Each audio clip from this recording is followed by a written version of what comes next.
دیکھیں میں نے آپ کو یہ آخری باتیں وہ بیان نہیں کی جو غوث اعظم کے زمانے کی، داتا گنج بخشی علی اجمیری کے زمانے کی، میں اس زمانے کی باتیں کر رہا ہوں۔ ایک اور بات مجھے یاد آئی، حاجی احسان اللہ فریدی صاحب کے دوست ہیں فیض بخش، مولانا فیض بخش رضوی صاحب، ان کے ادارہ میں میں کہتا ہوں مولانا آج بھی ایک نابینا ان کے استاد نابینا وہاں پر پڑھتے تھے اس وقت، کہہ رہے میں رات سویا ہوں، وہ نابینا تھے، کہتے میں رات سویا ہوں تو ایک شخصیت پیر سے فیض شاہ صاحب کہتے ہیں کہ وہ خواب میں آئے ہیں، انہوں نے میری آنکھوں پر ہاتھ پھیرا ہے، خواب کے اندر مجھے یوں محسوس ہوا کہ شاید میری بینائی بحال ہو گئی ہے۔ کہتے میں فوراً اٹھا ہوں تو میں نے کمرے میں شور مچا دیا، یار اٹھو اب تو رب ذوالجلال نے مجھے دیکھنے کی توفیق عطا فرمائی، اور وہ بندہ آج بھی وہاں پر پڑھا رہا ہے۔ آپ کے ذمہ ہے کہ اس بات کی تصدیق کریں، آپ کے ذمہ ہے جی وہ نابینا تھے، اور اب بھی وہ سبق پڑھا رہے ہیں، وہ حیات ہے۔ میں آپ کو پرانی باتیں نہیں سنا رہا، میں وہ بندے آپ کو بتا رہا ہوں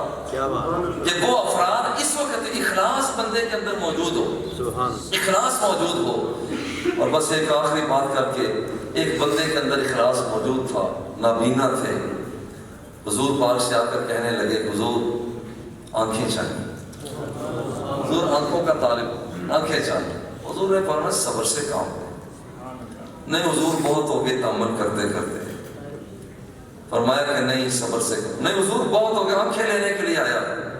اما السائل فلا تنہر، جو تیرے دروازے پہ سائل آ جائے تو دھکارنا نہیں۔ محبوب اپنی آنکھوں کو ان غریبوں سے، فقیروں سے پھیر نہ دینا، لا تعدو عیناک، اپنی نگاہ یہ امیروں کے تو سونا ہے، چاندی ہے، ہیرے ہیں، موتی ہیں، جواہرات ہے، محبوب ان فقیروں کا تو ہے ہی سرمایہ، تو ان سے آنکھیں نہ پھیر لینا۔ جب کہا کہ حضور مجھے آنکھیں سے، حضور نے فرمایا جاؤ، حضور بھی جذبے میں آ گئے، فرمایا جاؤ 2 رکعت نماز پڑھو، رب کی بارگاہ میں جا کر عرض کرو اللہم انی اسألک وَأَتَوَجَّهُ إِلَيْكَ بِنَبِيِّكَ نَبِيِّ الرَّحْمَةِ وَيَا مُحَمَّدُ قَدْ تَوَجَّهْتُ بِكَ إِلَى اللَّهِ تَعَالَى فَتُقْضَى لِي حَاجَتِي فَشَفِّعْهُ فِيَّ، جاؤ جا کر رب سے کہنا کہ میرے اللہ میں تیرے دروازے پہ آ گیا ہوں، میں خود نہیں آیا، تیرے مصطفیٰ نے مجھے بھیجا۔ جا کے دعا مانگی۔ حضرت عثمان بن حنیف راوی فرماتے ہیں وَاللَّهِ مَا طَالَ مِنَ الْكَلَامُ وَلَا تَفَرَّقْنَا جَاءَ رَجُلٌ، کہتے ہیں ابھی ہم وہیں پر کھڑے تھے، وہ آدمی آیا، کیا تھا واقعتاً نابینا تھا، اخلاص کے ساتھ دعا مانگ کر جب واپس آیا تو رب ذوالجلال نے بینائی کو بحال کر دیا۔ تو ابو ہریرہ رضی اللہ تعالیٰ عنہ اس کے راوی ہیں، حضور نے ارشاد فرمایا کلمتان حبیبتان، 2 جملے ایسے ہیں حبیبتان الی الرحمن، جو رحمان کی ذات کو بڑے پسند ہیں۔ نقطہ یہاں بھی ہے، یہ نہیں کہا کہ یہاں پر حبیبتان ہیں، اور بھی بہت سی صفتیں ہیں، اللہ جل جلالہ کی صفات ہیں، رحمان کو انتخاب کیا ہے، یہ اپنی جگہ پر ہے۔ خفیفتان علی اللسان،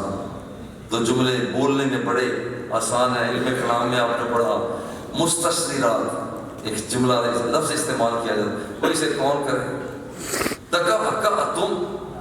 عربی کا جملہ ہے، بھائی کون اسے زبان پر لائے، بڑا مشکل ہے، تکا یہ جملہ آتا ہے مختصر معنی کے اندر، آپ نے پڑھا، تو اسے بھی کون بیان کرے؟ فرمایا اتنے مشکل لفظ میں تمہیں نہیں دے رہا ہوں، بڑے آسان سے ہیں، بڑے آسان ہیں، مگر ہے کیا؟ ثقیلتان فی المیزان، مگر جب انہیں تولا جائے گا قیامت کا دن تو ان کا وزن بہت زیادہ نکلے گا۔ سبحان اللہ و بحمدہ سبحان اللہ العظیم، وصلی اللہ تعالی علی حبیبہ و آلہ و اصحابہ وسلم۔